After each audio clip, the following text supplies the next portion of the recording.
please spend a few minutes on the United Nations Pact for the Future. That's in quotes, Pact for the Future. That's the name of their program.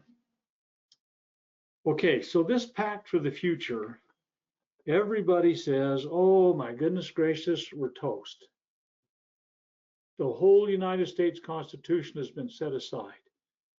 We don't have any more rights in the country. The United Nations is going to govern anybody and everybody and everything. That's their desire. I must admit, that's their desire. But the Pact for the Future, I don't care if they call it, God's gift to the universe, does not make it what the people are saying it is. And there's a lot of patriot organizations that get,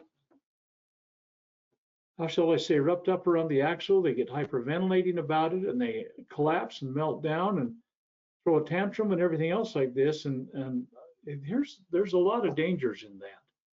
First of all, it's completely untrue, but think for a minute. If you're talking to a crowd of people that are already on the verge of total breakdown and collapse because they've just about given up hope on everything. Everything and anything that's happening seems to be wrong, and oh, ain't it awful, we're all going to die. And of course, they did a lot of that through the COVID con, and they pushed people right to the very limits of their acceptance of hope, and a lot of things melted down. They did, and they just kept making it worse and worse and worse.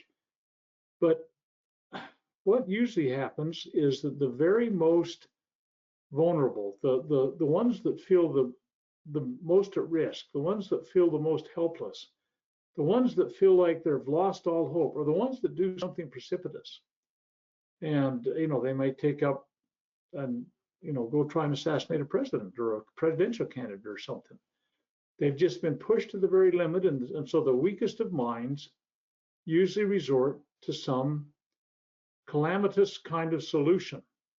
And I really do believe that the powers that be would like that to happen. And I'm more and more of the opinion that many of the patriot groups that are fringy, and if you will, would like that to happen too.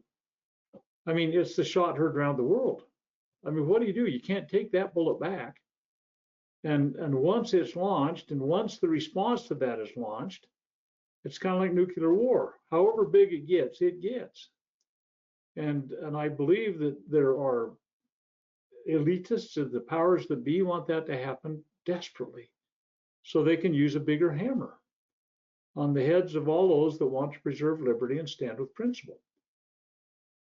And I believe that many of the patriot organizations are kind of falling into that kind of, they're becoming complicit with the elitists. So they deny it to the core, the nth degree, but I've seen enough of these false flag operations and these provocateur kinds of situations where really the FBI has been behind the whole mess to begin. I mean, think about the story of kidnapping the governor of Michigan. A bunch of poor saps got sucker punched by a plan that the FBI put together, and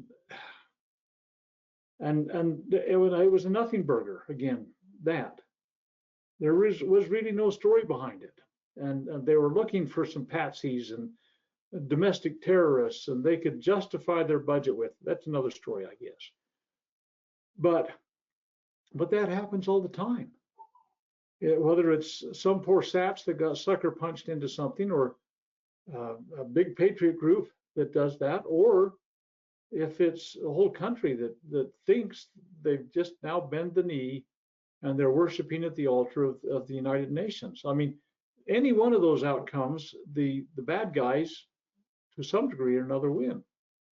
And so this Pact for the Future that was just signed by the United Nations, it's a nothing burger. It has absolutely zero authority to implement against Americans. And again, I don't care if it passed 100% or if the president's in favor of it. The president writes his Crayola mark on the document. It doesn't hold water. It cannot overcome and override the United States Constitution. It simply cannot do that. And people say, well, if they make it a treaty, it is, and 2/3 of the senators agree with it. No, they can't. No, because there's an authentic act for changing the Constitution, and that requires 2/3 of both houses to approve and 3/4 of the states to agree that something's changed the Constitution. And if the president agrees to something and 2/3 of the Senate agree to that, that does not meet qualifying changing requirements. And so it's just wrong at every option. And people get so concerned. Oh, I can't tell you how many emails I've got that says, oh, the Second Amendment is on the ropes. We're going to lose the Second Amendment. This isn't with this particular issue, but I've seen so many of these. The United Nations Treaty on Small Arms, the Second Amendment's gone if that gets approved. No, it's not. First of all, the Senate's not going to approve it. And even if they did, it wouldn't change the Second Amendment. And, you know, these groups that email me and say, send me $20 and I'll keep it from happening. Man, if I was dishonorable, I could send out tons of emails all the time about this and that and the other. And maybe everybody'd send me $20 and I wouldn't have to work so hard, right? But it still is not a threat to our Constitution. And unless we become so ignorant of what is constitutional and what is not, that we act like it does. And that's what they're hoping for, is that we're going to act like it. That's what the president would hope for if he had cognitive ability to do so.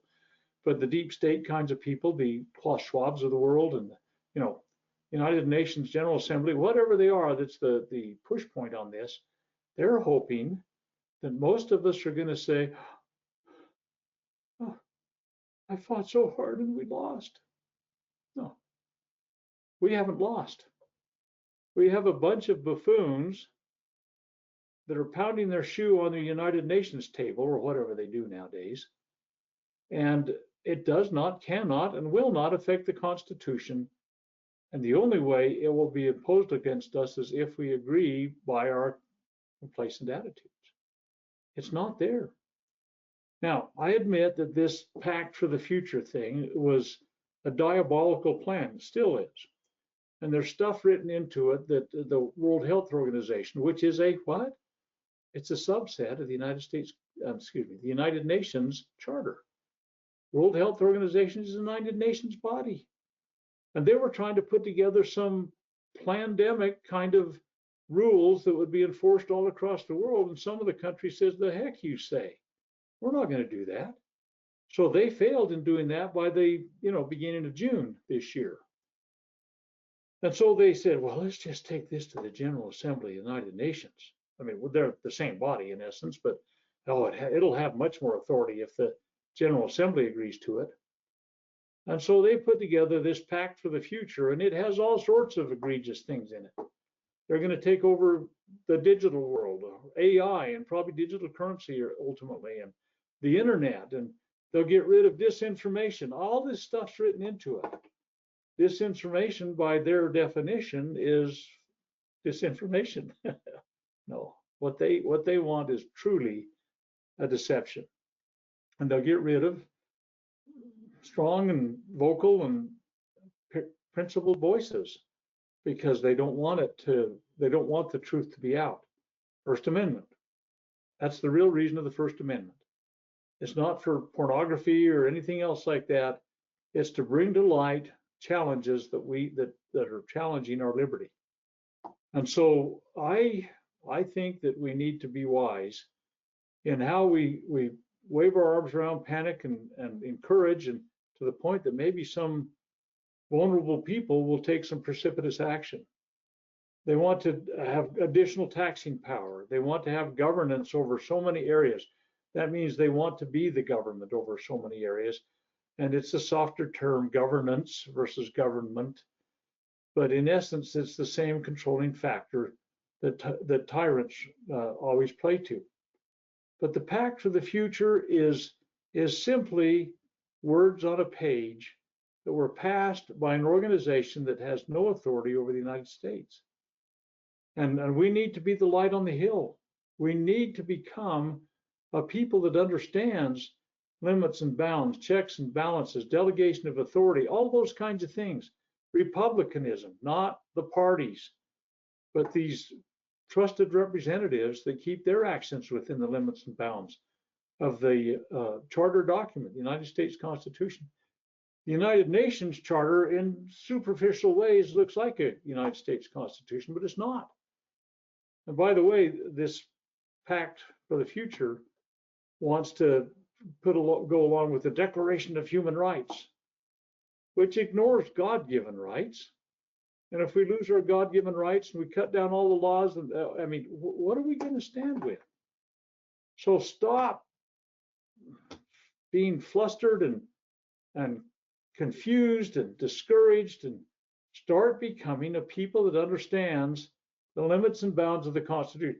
And if you're in a patriot group that is encouraging this, oh, ain't it awful, we're all going to die, so we got to get our M16s and run down the street shooting windows out, it's just not the way to handle things. We've got to pour them back in the bottle. By the way, and I'm out of time, so I'll just say this very quickly. Both the House and the Senate have bills before them. They haven't been passed, okay?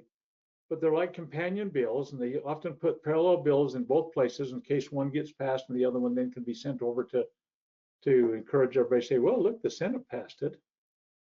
But they're companion bills to defund the United Nations. And this is a perfect time. If people are saying, my heck, what is the United Nations trying to do with this Pact for the Future?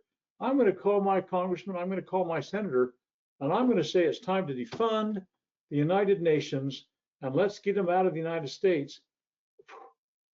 Well, that's a good pastime. We can encourage that.